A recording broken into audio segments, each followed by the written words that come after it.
Hello, students! Welcome to our SSC Vocabulary Builder. If you're looking to really boost your word power for the upcoming exam, you are definitely in the right place. So let's get started with part 1. All right, so here's what we'll be covering today. We're going to break it down into 3 parts. First, words for negative traits, then positive and neutral ones, and finally, some useful words for situations and ideas. You know, grouping words like this really helps them stick in your memory. Let's dive right into our first section. First up, we're going to focus on words that describe negative feelings or personality traits. Understanding these is super useful, especially for those comprehension passages. Our first word is timid. A timid person is someone who is often afraid to speak up or just lacks a bit of courage. Think of words like fearful or shy. Those are its synonyms. Now, the complete opposite would be brave or confident. You can also see other forms of the word, like the adverb timidly. For example, the timid boy hesitated to answer the teacher's question in front of the class. In Telugu, timid means piriki, which describes someone who is fearful. So that sentence would translate to, "A piriki abai tarakati mundu teacher adigina prashnaku samadhanam chapadanaki sankochincharo." Okay, next up, let's look at the word depressed. This describes a very deep feeling of sadness and hopelessness. Words like miserable and dejected are very close synonyms. On the flip side, someone who is cheerful or happy is the antonym. Here's a powerful example sentence. Nick felt deeply depressed and helpless when he was 8 years old. In Telugu, we'd say krungu batuku guraina, which signifies that deep sadness.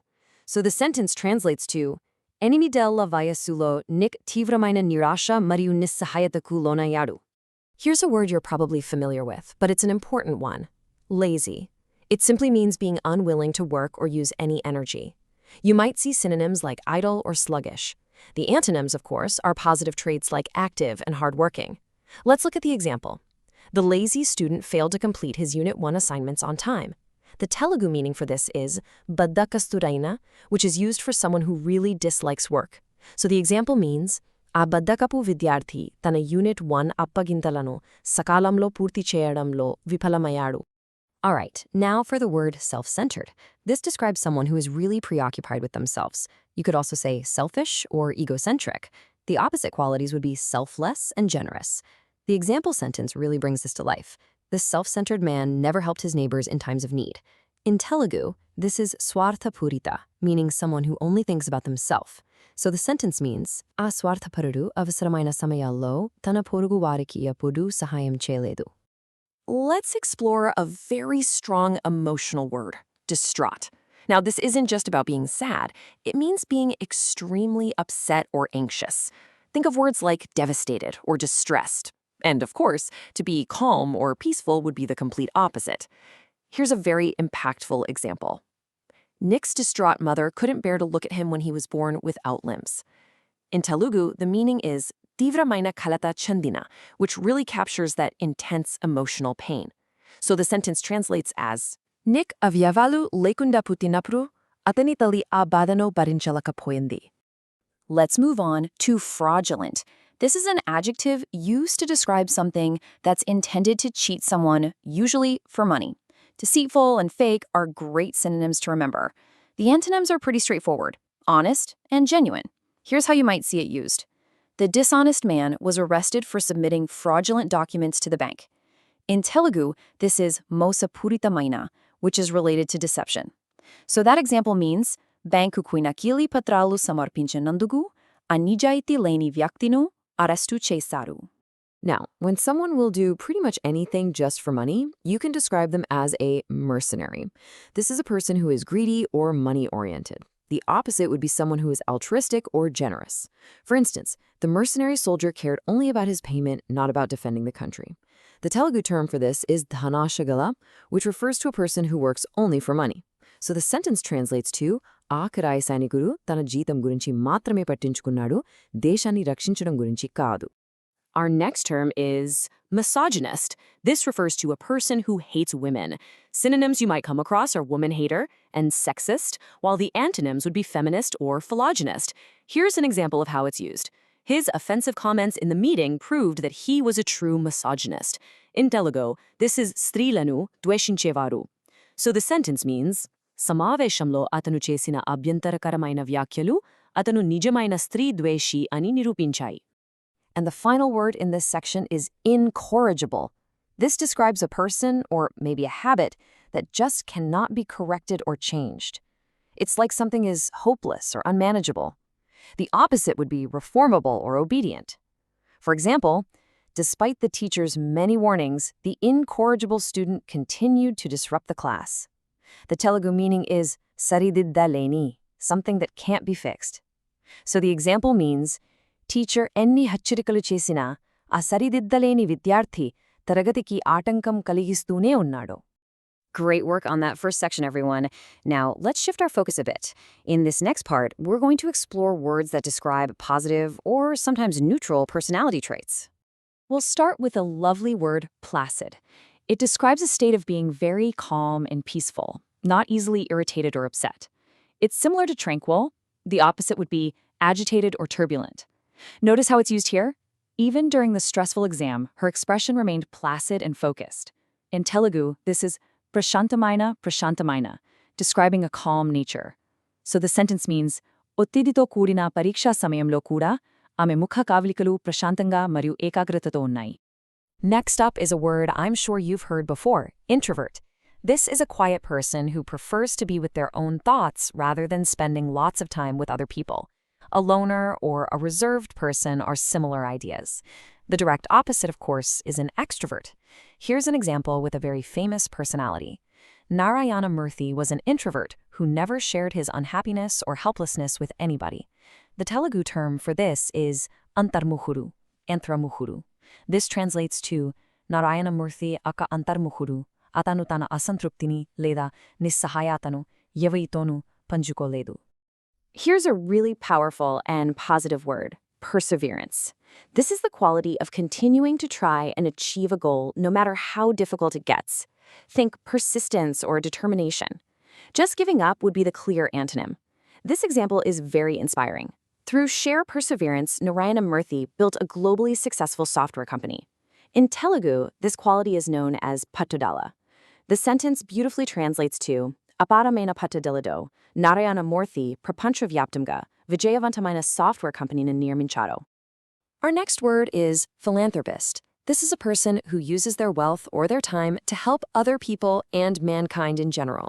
They are benefactors or humanitarians. A miser or a selfish person would be the opposite.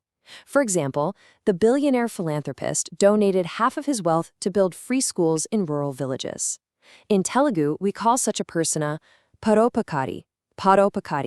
So the sentence means, a billionaire paropakari గ్రామీణ గ్రామాలలో ఉచిత పాఠశాలలను నిర్మించడానికి తన సంపాదనలో సగభాగాన్ని విరాళంగా ఇచ్చారు. Do you know what you call a person who can speak many languages? Well, that person is a polyglot. Synonyms are multilingual or linguist. The opposite is monolingual. That's someone who only knows one language. For instance, as a polyglot, she could easily translate between Telugu, English, Hindi, and French. The Telugu term for this is bahubhasha kovidudu. So the sentence translates to Ame oka bahubhasha vyata kabarti Telugu, English, Hindi, Madhya French madhya sulabanga anuvadinchikligindi. Let's wrap up this section with the word versatile. This describes someone who has many different talents or skills. They are multi-talented and adaptable. The opposite would be someone who is limited or inflexible. Here's a great example. The versatile student won prizes in both mathematics and the singing competition. In Telugu, this is bahumukha pragnashali. So the sentence means, a bahumukha pragnashali vidyarthi ganitam mariyu ganam potilalo ranintilo bahumatulu gelchukundi. Excellent work. Now, for our final section, we're going to move from describing people to describing concepts. These words are perfect for talking about situations, ideas, or complex scenarios that you might read about in your exams. Let's begin with adversity. This word means a difficult or unpleasant situation, a time of hardship or misfortune. The opposite would be a time of prosperity or success. This example really shows resilience. Despite facing great adversity, the young boy achieved highest marks in his class. In Telugu, this is apada or kastakalam. Apada or kastakalam. The sentence means, Enno kashtalanu edirkonapatiki, a chinnabaladu tana teragatila atyadika marguru sadinchadu. Here's a word you often hear in sports or other competitions: outclassed. It means to be completely beaten by an opponent who is much, much better. You are outperformed or defeated. The opposite, of course, is to be victorious. For instance, despite his hard work, the local player was completely outclassed by the international champion. In Telugu, it's Odipoadam or Minchipoabadina. Odipoadam or Minchipoabadina. So the example means, Atanu enta kashtapadina, స్థానిక ఆటగాడో అంతర్జాతీయ champion చేతిలో పూర్తిగా ఓడిపోయాడో. Now for the word infested. This describes a place that is just swarming with something unpleasant, like pests that's causing damage. Think of a place being overrun or plagued. A clean or empty place is the antonym. Here's a very clear example. They discovered that the old wooden shed was completely infested with mice. The Telugu term is Krimikita kalato nindina. Krimikita kalato nindina. So the sentence means, Pata cheka shed purtiga elu kalato nindi undani varu kanugunnaru.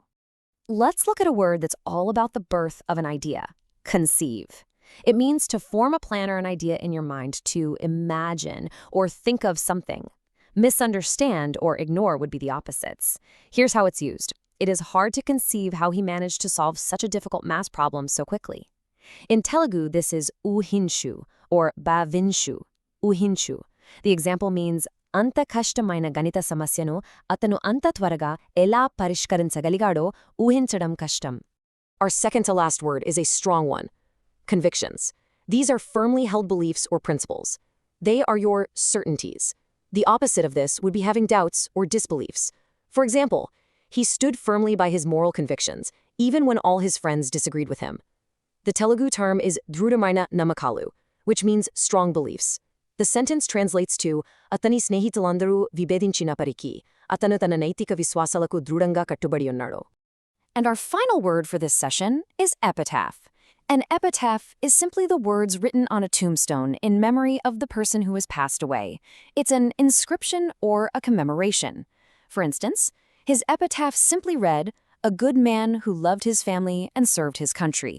In Telugu, this is Samadhi Pairata, Samadhi Pairata.